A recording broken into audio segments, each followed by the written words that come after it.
নমস্কার বন্ধুরা, সবাই কেমন আছেন? আশা করি ভালো আছেন। আমি নীলিমার ভালোবাসা রান্না করতে সবাইকে স্বাগত জানাচ্ছি। আজকে আমার রান্নাঘরে একটা নতুন রেসিপি নিয়ে এসেছি। এই দেখুন, বলুন তো এটা কি? আমি বলে দিচ্ছি, এটা হলো বাঁধাকপির পকোড়া। এই বাঁধাকপির পকোড়া বানাতে কিভাবে বানাতে হবে, কি লাগবে না লাগবে, সব কিছু এই ভিডিওতে দেখাবো। প্রথম থেকে শেষ পর্যন্ত দেখলে বুঝতে পারবেন আমি কিভাবে বানাচ্ছি। এই দেখুন, আর এই বাঁধাকপির পকোড়াটা খেতে খুব সুস্বাদু। একবার বানিয়ে খেয়ে দেখবেন, দারুণ লাগে খেতে। চলুন তাহলে আমার রান্নাঘরে চলে যাচ্ছি, কীভাবে বানাতে হবে দেখিয়ে দিচ্ছি। বন্ধুরা, আমি বাঁধাকপির পকোড়া করার জন্য কি কি লাগবে সব কিছু আমি এখন এখানে নিয়ে নিয়েছি, সব কিছু দেখিয়ে দিচ্ছি। এই যে রঙিন বাঁধাকপি নিয়েছি, একটা ছোট কেটে নিয়ে এসেছি, বাড়ি থেকে কেটে ধুয়ে পরিষ্কার করে নিয়ে এসেছি। আর ক্যাপসিকাম নিয়েছি একটা, এটাও কেটে ধুয়ে পরিষ্কার করে নিয়ে এসেছি। দুটো পেঁয়াজ নিয়েছি, বাড়ি থেকে কেটে পরিষ্কার করে নিয়ে এসেছি। আর লঙ্কা আর একটা রসুন ছাড়িয়ে এই কটা কোয়া হয়েছে আমি নিয়ে চলে এসেছি। লঙ্কাটাও কুচিয়ে নিয়ে এসেছি। হলুদ নিয়েছি, 100 গ্রাম চিড়ে নিয়েছি, আর 200 গ্রাম চাল গুঁড়ি নিয়েছি। চিনি নিয়েছি, অল্প চিনি দেব। স্বাদের জিনিস লবণ নিয়েছি, লবণ দেব। ধনিয়া গুঁড়ো দেবো, ধনিয়া গুঁড়ো নিয়ে নিয়েছি। অল্প খাবার সোডা দেবো, খাবার সোডা নিয়ে নিয়েছি। হামাল দিস্তে নিয়ে নিয়েছি। বাঁধাকপিটা একটুখানি ভাবিয়ে নেবো, নিয়ে হামাল দিস্তেতে আমি একটু থেতো করে নেব। হামাল দিস্তেতে বাঁধাকপি, ক্যাপসিকাম, পেঁয়াজ, রসুন, কাঁচা লঙ্কা এই কটা সব কটা আমি থেতো করে নেব। আর পকোড়াটা ভাজার জন্য সাদা তেল নিয়ে নিয়েছি। পকোড়া হয়ে গেলে খাওয়ার সময় চাট মশলা দিয়ে খাবো, ওই জন্য চাট মশলাটাও নিয়ে নিয়েছি। চলুন তাহলে বন্ধুরা, আমি তাহলে উনুনটা জেলে আমি কপিটা ভাবাতে দিয়ে দিই। বন্ধুরা, আমি উনুনটা জেলে দিয়েছি, এবার জল নিয়েছি, জলটা দিয়ে দিচ্ছি কপিটা ভাবানোর জন্যে। কপি নিয়ে নিয়েছি, কপিটা ভাবিয়ে নিচ্ছি।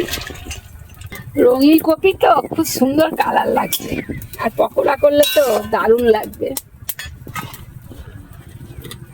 হালকা লবণ দিয়ে দিচ্ছি।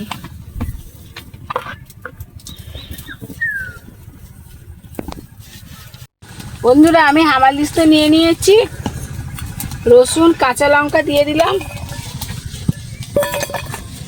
ক্যাপসিকাম আর পেঁয়াজটাও দিয়ে দিচ্ছি, দিয়ে আমি এটা থেতো করে নেবো সব। এই দেখুন বন্ধুরা, হামাল দিস্তে থেতো করা হয়ে গেছে। আমি এখন বাটিতে ঢেলে নিচ্ছি। বাটিটা ধুয়ে পরিষ্কার করা আছে।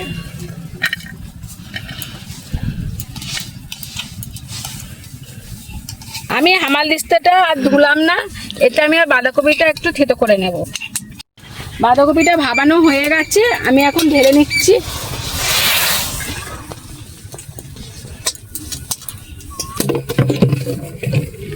বাঁধাকপিটা দেখুন ভাবিয়ে কত সুন্দর, আরো সুন্দর কালার এসে গেছে। আর এই রঙিন কালারটা আবার জলের মধ্যেই চলে গেছে কতটা।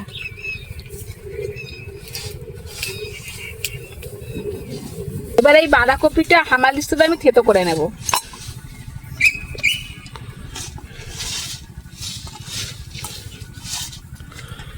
বন্ধুরা, আমার বাঁধাকপিটা থেতো করা হয়ে গেছে, এবার বাটিতে নিয়ে নিচ্ছি।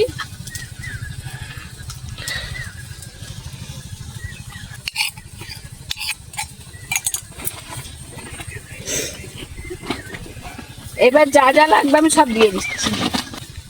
1 চামচ হলুদ, সামান্য পরিমাণ খাবার সোডা, স্বাদ মতো লবণ, ধনিয়া গুঁড়ো 1/2 চামচ, ছোট চামচের 1 চামচ চিনি, 100 গ্রাম চিড়েটা দিয়ে দিচ্ছি, 200 গ্রাম চাল গুঁড়ি দিচ্ছি।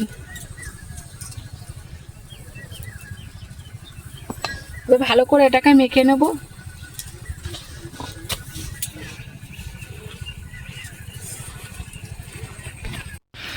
বন্ধুরা, এই দেখুন মাখা হয়ে গেছে।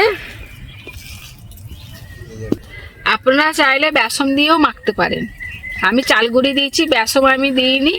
আমি চাল গুঁড়ি ব্যবহার করেছি আর চিড়ে ব্যবহার করেছি। আপনারা চাইলে বেসন দিয়ে চিড়ে দিয়ে মাখলেও ভালো লাগবে। চলুন তাহলে আমি উনুনটা আবার জেলে দিই, উনুনটা নিভে গেছে। বন্ধুরা উনুনটা জেলে দিয়েছি, 250 গ্রাম সাদা তেল নিয়েছি, আমি তেলটা দিয়ে দিচ্ছি।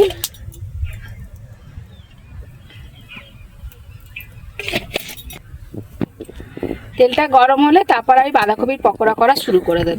বন্ধুরা পকোড়াটা করতে গেলে উনুনের জালটা আস্তে দিয়ে রাখতে হবে, নাহলে পকোড়াটা পুড়ে যাবে কিন্তু ভেতরে কাঁচা থেকে যাবে।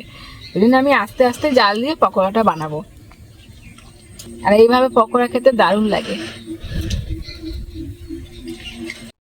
বন্ধুরা তেলটা গরম হয়ে গেছে, আমি এখন পকোড়া করার জন্য এই দেখুন এইভাবে গোল গোল করে পকোড়া বানাবো।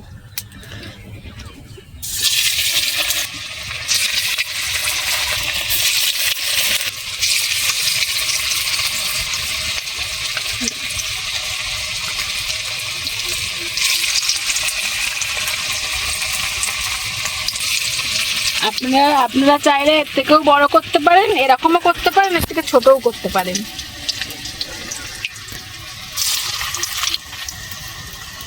আমি একটু নেড়ে চেড়ে দিচ্ছি।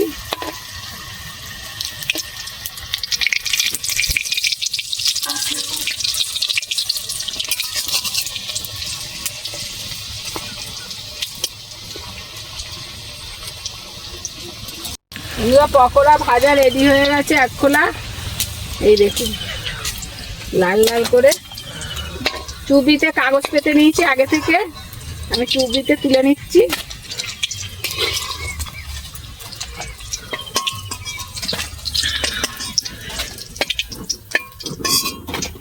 এই দেখুন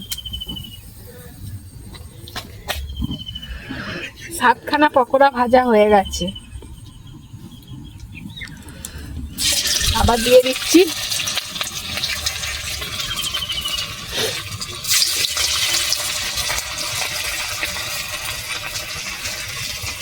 আমি এইভাবে সবকটা ভেজে নেব।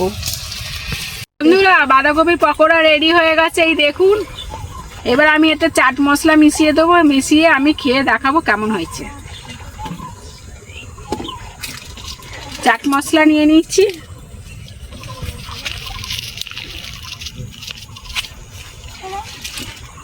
ভালো করে মাখিয়ে নেব।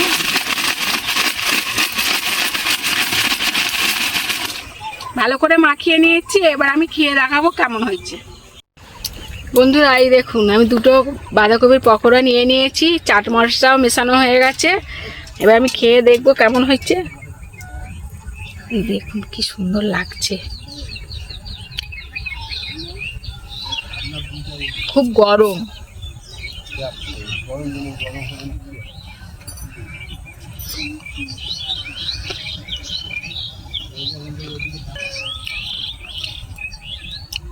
দারুণ হয়েছে খেতে, তার মধ্যে চাল গুঁড়ি আছে আর চিড়ে আছে না, মচমচে হয়েছে খেতে। এই দেখুন হেভি লাগছে খেতে।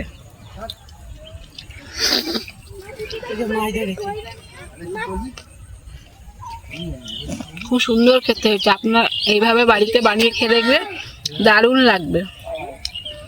চলুন তাহলে আগামী ভিডিও আবার দেখা হচ্ছে।